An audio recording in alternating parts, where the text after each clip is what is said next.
ఈనాడు మనుషులుగా ఉంటున్నటువంటి మనమందరం కూడా పిల్లరా ఎంత తగ్గించుకోవాలి అనే విషయాన్ని మనం నేర్చుకోవాలి పిల్లలు. ఎందుకు తగ్గించుకునే విషయాన్ని మనం నేర్చుకోవాలంటే, మనం ఎంతైతే తగ్గింపబడతామో దేవుడు మనల్ని అంత హెచ్చిస్తూ ఉంటాడు పిల్లలు. అది అందరికీ తెలిసినటువంటి విషయం.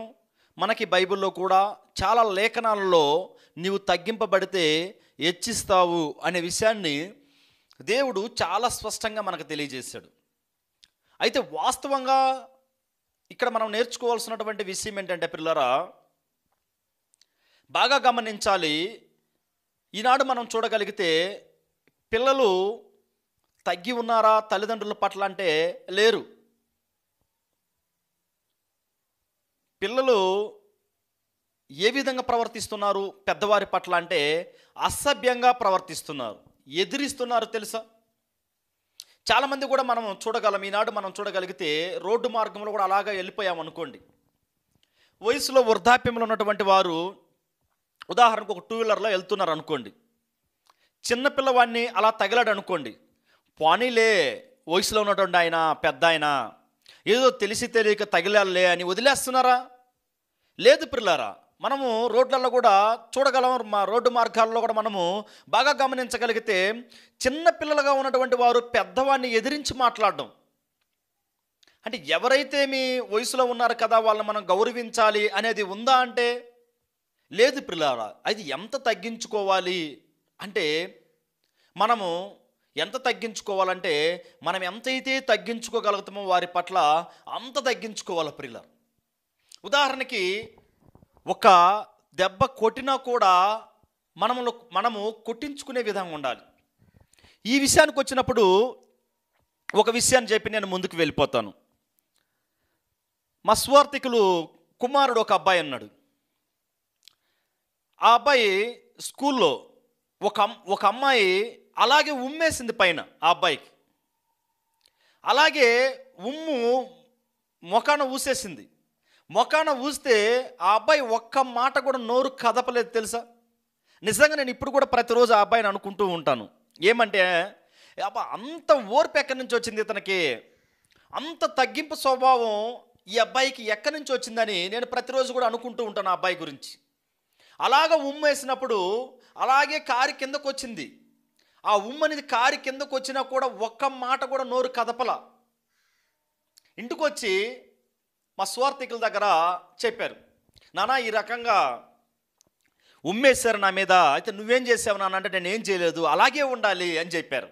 ఉన్నారా ఆ విధంగా? ఈనాడు చాలా కష్టం పిల్లరా. ఎందుకంటే తగ్గించుకోవడం అనేది చాలా గొప్ప విషయం. మనం ఎంతైతే తగ్గించబడతామో దేవుడు అంత వెచ్చిస్తూ ఉంటాడు. ఒక కుటుంబంలో కూడా మనం చూడగలిగితే ఈ తగ్గింపు విషయంలో మనం చూడగలిగితే కుటుంబంలో ఒకరికొకరు ఏముండదు, తగ్గింపు అనేది ఉండదు. నువ్వెంత అంటే నువ్వెంత అని ఈనాడు విడాకులు కూడా తీసుకున్నంత దూరానికి కూడా వెళ్ళిపోతుంది కుటుంబాలు. విడాకులు తీసుకోవడానికి కూడా ముందుకు వెళ్ళిపోతున్నారు, కానీ తగ్గేదైతే మాత్రం లేదు. నువ్వు సంపాదిస్తున్నావు, నేను సంపాదన చేస్తున్నాను, నువ్వెంత ఖర్చు పెడుతున్నావు, నేనెంత ఖర్చు పెడుతున్నాను, ఈ విధంగా అయిపోయిందన్నమాట. మన పెద్దల కాలంలో మనం చూడగలిగితే పిల్లల దాదాపు ఒక 70-80 సంవత్సరాల వెనక్కి వెళ్ళి కానీ మనం చూడగలిగితే భర్త భార్య వాళ్ళ ఇరువురు పట్ల ఎలా ఉండేది ఆ ప్రేమ సంబంధం అంటే, ఇదిగో భర్త వస్తున్నాడంటే లేచి నిలబడడం, నీళ్లు తీసుకొచ్చి ఇవ్వడం, ఈ విధమైనటువంటి కార్యాలు. ఇప్పుడు భర్త బయటికి వెళ్ళి వచ్చాడు అనుకోండి, వచ్చాడా, వస్తే కూర్చుంటలే, ఇప్పుడు ఏంటి ఆయనకి అనేవాళ్ళు చాలామంది ఉన్నారు.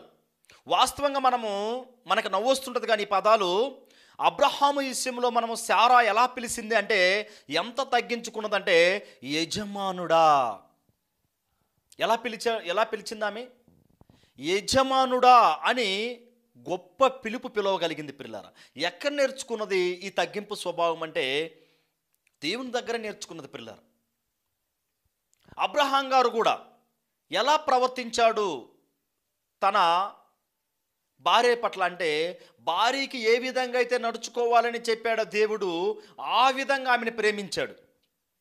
ఆమె ఆ విధంగా లోబడింది, ఆయన అదే విధంగా ఏం చేశాడు, ప్రేమించాడు పిల్లలు. ఆ విధంగా ఉండాలన్నది దేవుని యొక్క సంకల్పం ప్రియులారా. అయితే ఈనాడు ఆ సంకల్పాన్ని ఏం చేస్తున్నారంటే నిరాకరిస్తున్నారు. అయితే ఈ తగ్గింపు విషయంలో మనం వచ్చినప్పుడు ప్రియులారా, ఎంత తగ్గించుకోవాలంటే ఇదిగో లోకంలో ఉండేవారినో లేకుంటే బయట ఉండేవారినో వాళ్ళని అడగకూడదు. మరేంటి, దేవుడు తన సొంత కుమారుని లోకానికి పంపించి ఆయన ద్వారా చూపించాడు ఆ తగ్గింపు స్వభావం ఎలా ఉండాలో ఈ భూమి మీదని. తన సొంత కుమారుని ద్వారాగా ఎలా తగ్గింపు స్వభావాన్ని నేర్చుకోవాలో ఆయన చూపిస్తున్నాడు పిల్లలు. ఒక్కసారి మనం చూద్దాం. పిలిపిలికి రాసిన పత్రిక 2వ అధ్యాయం 8వ వచనం మనం చూడగలిగితే, పిలిపిలికి రాసిన పత్రిక 2వ అధ్యాయం 8వ వచనం, మరియు ఆయన ఆకారమందు మనుషునిగా కనపడి మరణము పొందినంతగా, అనగా శిలువ మరణము పొందినంతగా విధేయత చూపిన వాడై తన్ను తాను తగ్గించుకొనెను. అయితే దేవుని కుమారుడు దేవుడిగా పరలోకంలో ఉన్నటువంటి దేవుని కుమారుడు ఈ భూమి మీదకి ఎలా వచ్చాడంటే మనుషునిగా వచ్చాడు. ఆయన మనుషుడిగా వచ్చి ఆయన యొక్క రూపమేమో ఎలా ఉందని చెప్తున్నాడు ఇక్కడ, మనిషి రూపముగా కనపడ్డాడు. కానీ మరణము పొందునంతగా, ఏంటి, మరణము పొందునంతగా, అనగా శిలువ మరణము పొందినంతగా విధేయత చూపినవాడై, శిలువ మరణము పొందినంతగా విధేయత చూపినవాడై తన్ను తాను తగ్గించుకొనెను. ఇప్పుడు మనం బాగా గమనించగలం ప్రియులారా, ఎంత తగ్గించుకున్నాడు యేసుక్రీస్తు ప్రభువారు అంటే, శిలువ మాను మీద ఎక్కి మన కోసం కొట్టించుకున్నంత, శిలువ మాను మీదకెక్కి పాపుల చేత ఆయన ఉమ్ము ఊపించుకున్నంతగా తగ్గించుకోగలరా? అయితే ఈ ప్రపంచంలో ఆ విధంగా తగ్గింపు స్వభావం ఎవరికి లేదనుకుంటాం మనం. ఎవరు కూడా ఆ విధంగా తగ్గింపు స్వభావం ఉన్నటువంటి వారు ఎవరు లేరేమో అనిపిస్తూ ఉంటుంది. యేసుక్రీస్తు ప్రభువారిని మనం జ్ఞాపకం చేసుకున్నప్పుడు తన్ను తాను ఏం చేసుకున్నాడు, తగ్గించుకున్నాడు. ఎంత తగ్గించుకున్నాడంటే దానికి హద్దులు లేవు, హవదులు లేవు.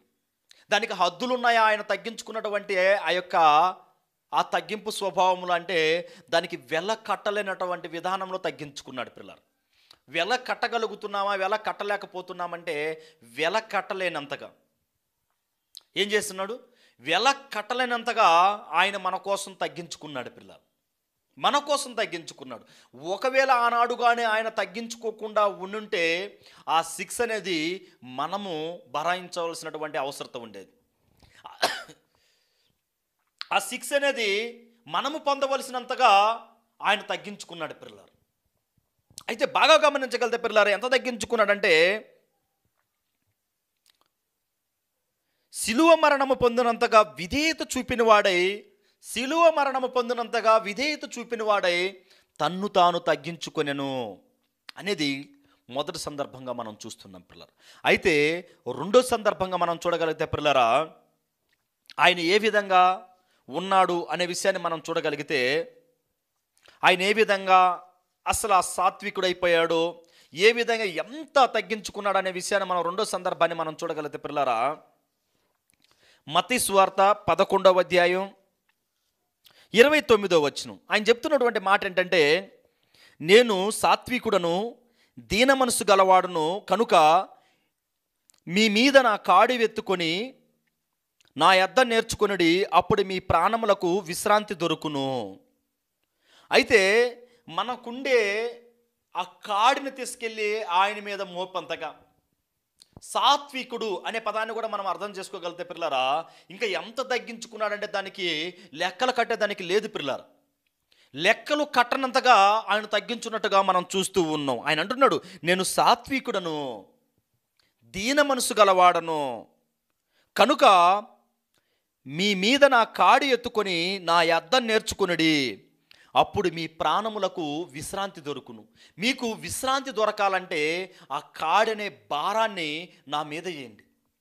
అంటే ఎంత తగ్గించుకున్నాడంటే దీన మనసు కలిగినటువంటి ఆయన సాత్వికుడు. ఇలాంటి పేర్లన్నీ కూడా ఆయనకి పెట్టబడ్డాయి పిల్లలు. అయితే ఆయన ఎంత తగ్గించుకున్నాడో మనం ఇంకా కొంచెం ముందుకెళ్ళి బాగా చూడగలిగితే పిల్లరా, ఒక్కసారి చూద్దాం. పాత నిబంధనలో భక్తుడైనటువంటి యేసయ్య గారు ఈయన గురించి పరిశుద్ధాత్మ ప్రేరణతో తండ్రి అయినటువంటి దేవుడు చాలా అద్భుతంగా రాయించాడు. యేసుక్రీస్తు ప్రభువారు ఎంత తగ్గించుకున్నాడు. అయితే ఈనాడు ఆయన చూసి ఆయనైతే ఫాలో చేస్తున్నాం, అన్నిటిలో కూడా ఆయన్ని వెంబడిస్తున్నాం, అన్నిటిని కూడా ఆయనతో ఉంటున్నాం, కానీ ఆ తగ్గింపు స్వభావం అనేది క్రైస్తవుల్లో కనపడడం లేదని చాలామంది కూడా చెప్తూ ఉన్నారు పిల్లలు. చాలామంది చెప్తూ ఉంటారు పిల్లలు. ఏమంటూ ఉంటారంటే, మీరు క్రైస్తవులా అంటూ ఉంటారు చాలామందిని చూస్తూ. బైబిల్ పట్టుకుని వెళ్తున్నప్పుడు వీళ్ళు క్రైస్తవులండి, తగ్గింపు స్వభావమే లేదు, ఎదురుకెదురు మాట్లాడుతూ ఉంటారు అనేవాళ్ళు లేరా అంటుంటారు పిల్లారా. గొడవల్లో ఎవరు ఎక్కువగా ఉన్నారంటే క్రైస్తవులే, క్రీస్తుని వెంబడించేవారే. ఉందా? ఒక సువార్థికులు అంటే ఒక సువార్థికులకు అవుతుందా? ఒక విశ్వాసికి అవుతుందా? ఒక సంఘంలో కనీసం 100 మంది ఉంటే 100 మందితో అనుకువగా ఉండగలుగుతున్నారా? ఉందా తగ్గింపు స్వభావం? లేదు. అంటే వీళ్ళు సరైనటువంటి విధానంలో నేర్చుకోకపోవడమే, వీళ్ళు నేర్చుకోవాల్సినటువంటి విధానంలో నేర్చుకోకపోవడమే ఏమవుతుందంటే వీళ్ళు దేవునికి విధేయత కలిగి లేరు, తగ్గింపు స్వభావము వీళ్ళలో లేదు.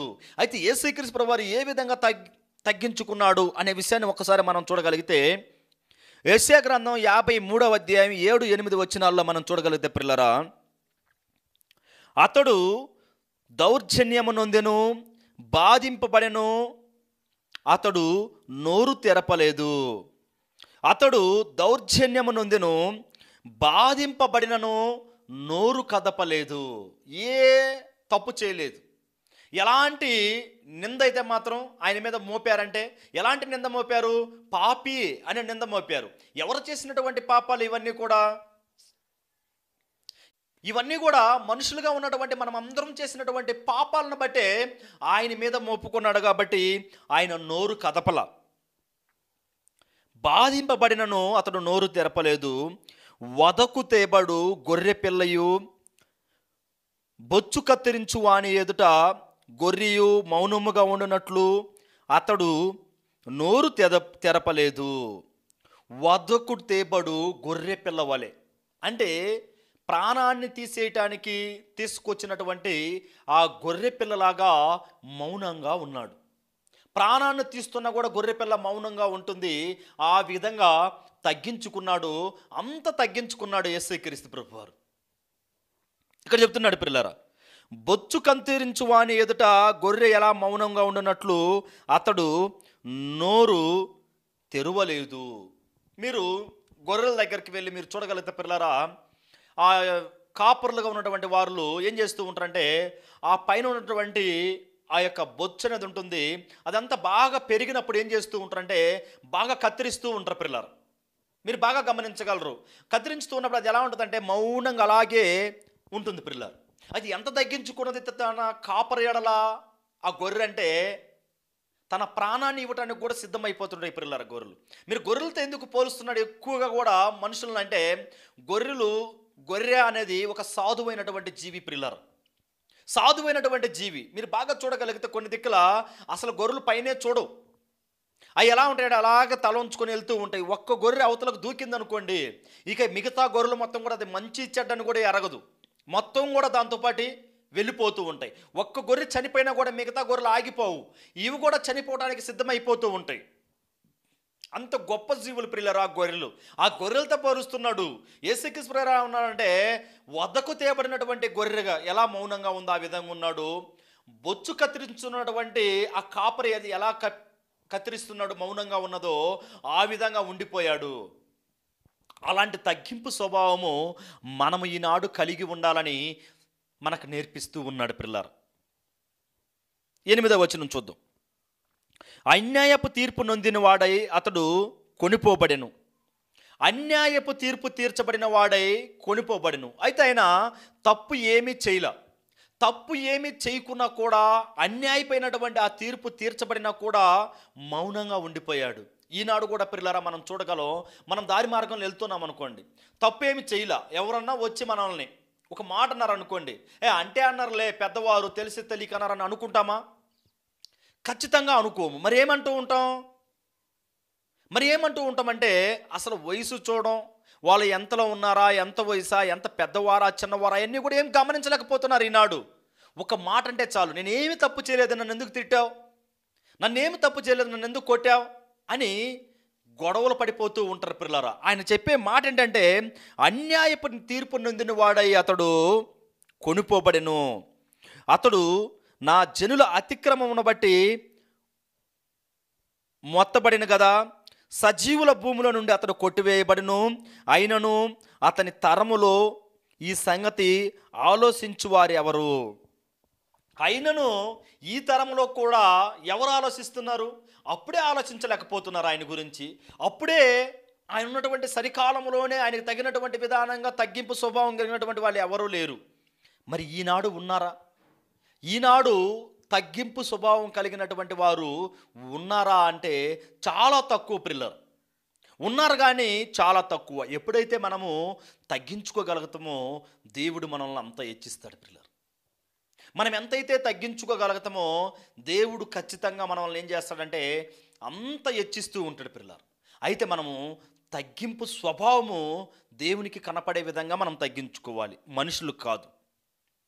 అయితే ఇక్కడ నాలుగోదిగా మనం చూడగలిగితే పేతురు రాసినటువంటి పత్రికలు కూడా మనకి తెలియజేస్తున్నాడు. పేతురు గారు ఆయన ఏ విధంగా తగ్గించుకున్నాడు ఏంటి, యేసుక్రీస్తు ప్రభువారు ఏ విధంగా తగ్గించుకున్నాడు అనే విషయాన్ని ఇక్కడ ఒక పేతురు భక్తుడు కూడా తెలియజేస్తూ ఉన్నాడు పిల్లరా. ఒకసారి చూద్దాం. పేతురు రాసిన మొదటి పత్రిక 2వ అధ్యాయం 23-24 వచనాలు.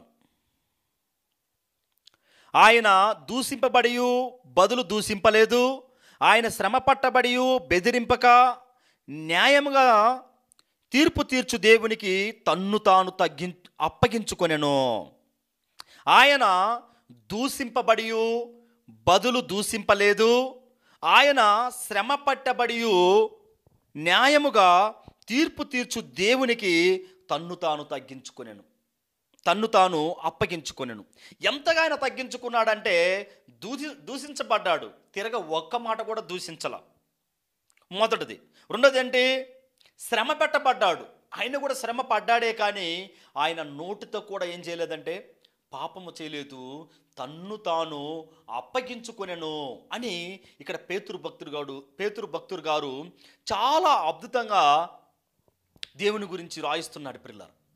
ఈ పేతురు గారు రాయించడానికి కారణం ఏంటంటే ఆయనతో కలిసి ఉన్నటువంటి కాలంలో ఏ విధంగా ఉన్నాడు. వీళ్ళందరూ విద్య లేనటువంటి పామరుల పిల్లరా. ఈ విద్య లేనటువంటి పామరులను కూడా వాళ్ళ దగ్గర ఎలా తగ్గించుకున్నాడు యేసుక్రీస్తు ప్రభువారు అనేది చాలా బాగా తెలిసి రాస్తున్నటువంటి మాటల పిల్లరా వీళ్ళు. ఈ పేతురు గారు ఎందుకు ఈ విధంగా రాస్తున్నారంటే ఆయన గురించి ఆయనతో ఉండి తిరిగినటువంటి వ్యక్తిలో ఒక ఆయన కాబట్టి. దూషింపబడ్డాడు, తిరగా దూషింపలేదు, అన్యాయముగా తీర్పు నొందాడు, అయినా కూడా న్యాయమే అనుకొని నిశ్శబ్దంగా ఉండిపోయాడు. ఎవరి కోసం అంటే మన కోసమే ప్రియులరా. అయితే విధేయుడయ్యాడు తండ్రి అయినటువంటి దేవునికి. అంటే తండ్రి అయినటువంటి దేవునికి ఆ విధేయత అనేది ఏం చేశాడు, చూపించాడు ప్రియులరా. ఏ విధంగా విధేయత చూపించాడో ఒక్కసారి మనం చూద్దాం. ఏ విధంగా ఆ విధేయతని చూపించాడు. 5వదిగా చూద్దాం. మత్తయి సువార్త 26వ అధ్యాయం 39వ వచనం.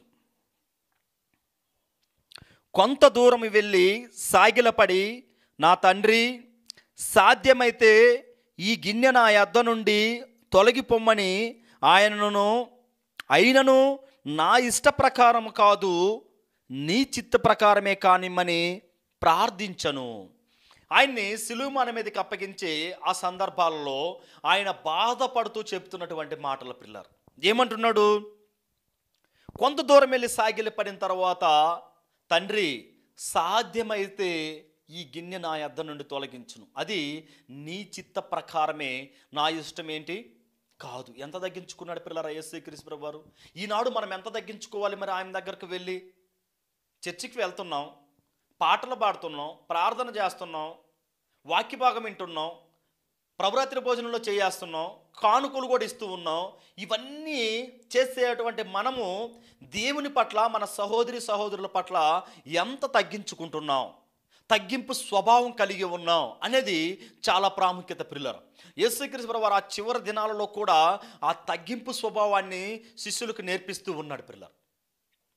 చివరి దినాలలో కూడా ఆయన ఇక సిలువమాన మీదకి ఎక్కించేటప్పుడు, ఆయన్ని ఇంకా తీసుకువెళ్ళేటప్పుడు కూడా ఆయన తండ్రి దగ్గర ఏమని మొరపెడుతున్నాడు తెలుసా? తండ్రి, నీ చిత్తమైతే నా యొద్ద నుండి ఈ గిన్నె తొలగించు, అది నీ చిత్తమైతే మాత్రమే, నా ఇష్టమైతే ఏమీ కాదు. చెప్పగలిగారా ప్రియులారా? చెప్పగలిగారా? అవును, చెప్పగలగాలి. తిరగా మనము చూడగలిగితే ప్రియులారా, ఒక్కసారి మనం చూడగలిగితే, ఆరోదిగా మనం చూడగలిగితే ఈ విధేయత అనేది ఎలా వచ్చింది, ఏంటి ఆ విధేయత అనేది ఈయన ఎలా చూపించాడు అనేది మనం ఒక్కసారి మనం చూడగలిగితే, రోమపత్రిక 5వ అధ్యాయం 19వ వచనం. రోమపత్రిక 5వ అధ్యాయం 19వ వచనం మనం చూడగలిగితే, ఏలయనగా ఒక మనిషిని అవిధేయత వలన అనేకులు పాపులుగా ఎలాగూ చేయబడిరు, అలాగనే ఒకని విధేయత వలన అనేకులు నీతిమంతులు అనబడుదురు. ఒకని అవిధేయత వలన అనేక మంది పాపులుగా చేయబడిరు, ఒకని విధేయత వలన అనేకులు నీతిమంతులుగా చేయబడ్డారు. బాగా గమనించగలిగితే పిల్లరా, ఈ విషయంలో మనకి మొట్టమొదటిగా చేయబడినటువంటి వ్యక్తి ఆదాము ద్వారాగా పాపం అనేది ఏమైంది? ప్రారంభమైంది. ఆ ఆదాము దగ్గర నుంచి వచ్చినటువంటి పాపము అందరిలో ఏమవుతుంది? ప్రభావితం అవుతుంది. చేస్తే మాత్రమే, మరలా ఆదాము పాపం కాదు, చేస్తే వచ్చినటువంటి పాపం ఏంటంటే అందరూ కూడా పాపం అనేది చేస్తూ ఉన్నారు. కానీ విధేయత, తగ్గింపు ఉన్నటువంటి యేసుక్రీస్తు ప్రభువారి ద్వారాగా అందరూ కూడా ఏమైపోయారంటే నీతిమంతులుగా మారగలిగారు. ఎలా అయ్యారు? అందరూ కూడా నీతిమంతులుగా మారగలిగారు అనే విషయాన్ని మనకి చాలా స్పష్టంగా తెలియజేస్తున్నారు పిల్లలు. ఒకని అవిధేయత వలన అనేకులు పాపులుగా ఎలాగూ చేయబడిదిరో, అలాగే ఒకని విధేయత వలన అనేకులు నీతిమంతులుగా చేయబడారు. అంటే యేసుక్రీస్తు ప్రభువు వారు చూపినటువంటి ఆ విధేయత, ఆ తగ్గింపు స్వభావం ఎక్కడికి వెళ్ళిందంటే మనలందరిని కూడా నీతిమంతులుగా చేయబడింది పిల్లలు. అయితే నీతిమంతులుగా ఉన్నటువంటి మనం అందరం కూడా, నీతిగా బ్రతుకుతున్నటువంటి మనం అందరం కూడా తగ్గింపు స్వభావం అనేది మొదట మన జీవితాల్లో చూపించాలి పిల్లలు. మొదట ఎప్పుడైతే మన జీవితాలలో ఆ తగ్గింపు స్వభావం అనేది కలిగి ఉంటామో అప్పుడు దేవుని మనం మహిమపరిచిన వారిగా ఉంటాం. ఆయన చూపించినటువంటి ఆ విధేయతకి ప్రతిఫలము ఆయన పొందినవాడుగా ఉంటాడు పిల్లలు. కానీ ఆ విధేయత అనేది మనం చూపించలేకుండా ఉంటే, ఆ విధేయత అనేది మన హృదయాల్లో లేకుండా ఉంటే, ఆ తగ్గింపు స్వభావం అనేది మనలో లేకుండా ఉంటే, ఎంత కానుకలు ఇచ్చినా కూడా, ఇంకా నువ్వు ఎంత కూడా పాటలు పాడినా కూడా, నువ్వు ఎంత ప్రయాస పడినా కూడా దేవుని పనిలో మొత్తము కూడా వ్యర్థం పిల్లలు. అయితే సంఘం పట్ల కానివ్వండి, సమాజం పట్ల కానివ్వండి, కుటుంబం పట్ల కానివ్వండి, మన స్నేహితుల మధ్య కానివ్వండి, మొట్టమొదట మనం చూపించవలసినటువంటి విధానం ఏంటంటే విధేయత, ఆ తగ్గింపు స్వభావాన్ని చూపించాలి పిల్లలు. ఎప్పుడైతే ఆ తగ్గింపు స్వభావాన్ని మనము చూపించగలుగుతామో ఖచ్చితంగా దేవుడు మనల్ని ఏం చేస్తాడు? తన బిడ్డగా చేర్చుకుంటాడు పిల్లరా. తన బిడ్డగా ఆయన చేర్చుకునే దానికి సిద్ధంగా ఉన్నాడు. అయితే ఆ తగ్గింపు స్వభావం అనేది మన దగ్గర ఉందా? ఆ తగ్గింపు స్వభావం అనేది మనము తగ్గించుకోగలుగుతున్నామా? ఒకని అవిధేయత వలన అనేకులు పాపులుగా చేయబడ్డారు.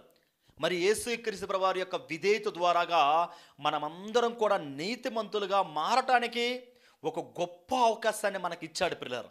అయితే ఆ అవకాశాన్ని మనం పొందుకోవాలంటే, ఆ అవకాశాన్ని హక్కుదారులుగా మనం ఉండాలంటే ఆ యొక్క విధేయత, ఆయన చూపించినటువంటి విధేయత మనం కలిగి ఉండాలి.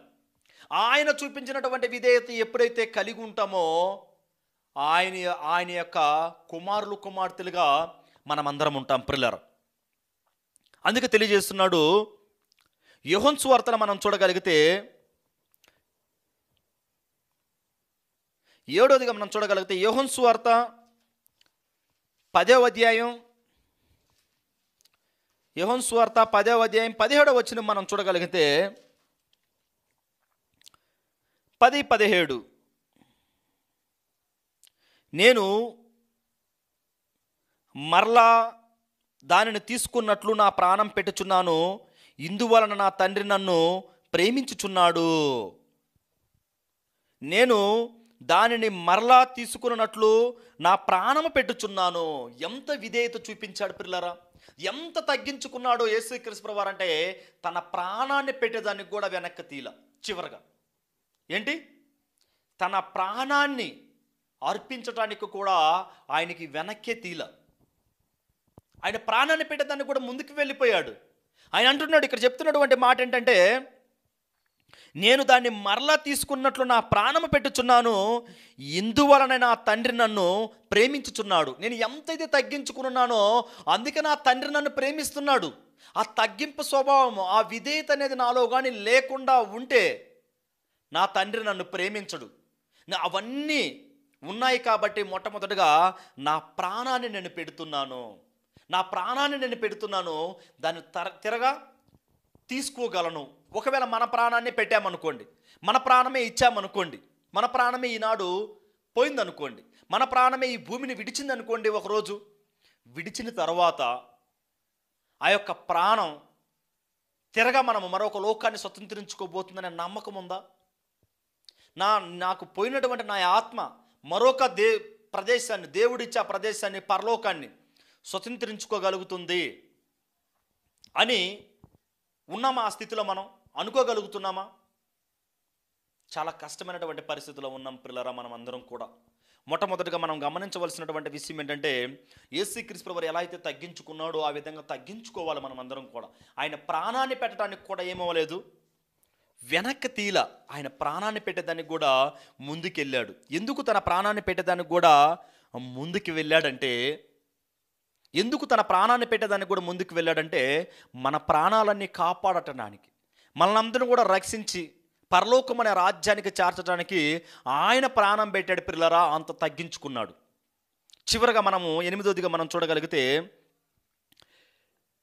ఆయన తగ్గింపు నిత్య రక్షణకు కారణమైంది. ఆయన యొక్క తగ్గింపు నిత్య రక్షణకు కారణమైంది పిల్లరా. ఒకసారి మనం చూద్దాం. ఈ నిత్య రక్షణకు కారణమైపోయింది ఆయన ప్రాణం పెట్టడం వల్ల, ఆయన ద్వారాగా, ఆయన యొక్క ఆ తగ్గింపు స్వభావం. ఎలాగ తగ్గించుకున్నాడో ఇక్కడ మరొకసారి చూద్దాం పిల్లరా. హెబ్రీ పత్రిక 5వ అధ్యాయం 7వ వచనం. హెబ్రీ పత్రిక 5వ అధ్యాయం 7వ వచనం మనం చూడగలిగితే, శరీరధారి అయి ఉన్న దినములలో మహారోదనతోనూ కన్నీళ్లతోనూ తన్ను మరణం నుండి రక్షింపగలవానికి ప్రార్థనను యాచనను సమర్పించి భయభక్తులు కలిగి ఉన్నందున ఆయన అంగీకరింపబడును. ఆయన కుమారుడయ్యుండియు తాను పొందిన శ్రమల వలన విధేయతను నేర్చుకొనెను. మరియు ఆయన సంపూర్ణ శుద్ధి పొందినవాడై మిల్కిసెదకు యొక్క క్రమములో చేరి ప్రధాన యాజకుడని దేవుని చేత పిలువబడి తనకు విధేయులైన వారందరికీ నిత్య రక్షణకు కారకుడాయను. శరీరధారి అయి ఉన్నటువంటి దినాలలో మహావేదనతోనూ కన్నీళ్లతోనూ రోదనలతోనూ ఏం చేశాడంటే, ఆయన యాచనను సమర్పించి భయభక్తులు కలిగి ఉన్నందున ఆయన అంగీకరింపబడాను.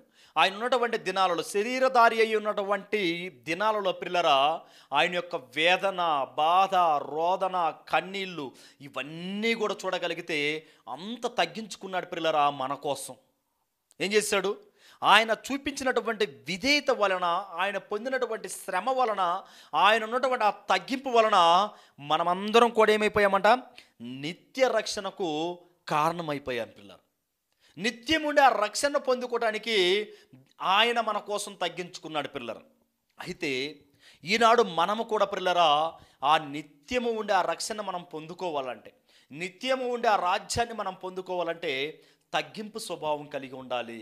తగ్గింపు అనేది మన హృదయంలో ఉండాలి పిల్లలు. ఎలా తగ్గించుకున్నాడు ఆయన, ఆయన యొక్క విధానం ఏంటి అనే విషయాలు, చాలా విషయాలు మనం గమనించాం పిల్లలు. అయితే ఈనాడు మనకి ఆయన నేర్పే పాఠాలు ఏంటంటే, ఆయన మనకి ఏమి నేర్పిస్తున్నాడంటే, ఈ యొక్క సమయంలో పిల్లరా, ఎప్పుడైతే మనము తగ్గించబడతామో అప్పుడే దేవుడు మనల్ని హెచ్చిస్తూ ఉంటాడు పిల్లలు. ఈ లోకములంతా కూడా మనం తగ్గించబడుతూ ఉండాలి. కానీ ఈ లోకం కానటువంటి లోకం, పరలోకం అనే ఆ లోకం ఉంది. ఆ లోకములో తండ్రి కుడి పార్శాన కూర్చున్నటువంటి ఆయన దగ్గర మనల్ని అక్కడ చేర్చబోతున్నాడు పిల్లలు. మనమందరం కూడా ఆయన దగ్గరికి వెళ్ళాలంటే ఈ భూమి మీద మనమందరం కూడా తగ్గింపు స్వభావం కలిగి ఉండాలని మిమ్మల్ని అందరిని కూడా హెచ్చరిస్తూ నన్ను హెచ్చరించుకుంటున్నాను. ఓపికగా అయినటువంటి మీ అందరికి కూడా ప్రభువైన యేసుక్రీస్తు నామములో వందనాలు తెలియజేసుకుంటూ నా మాటలు ముగిస్తున్నాను. God bless you all.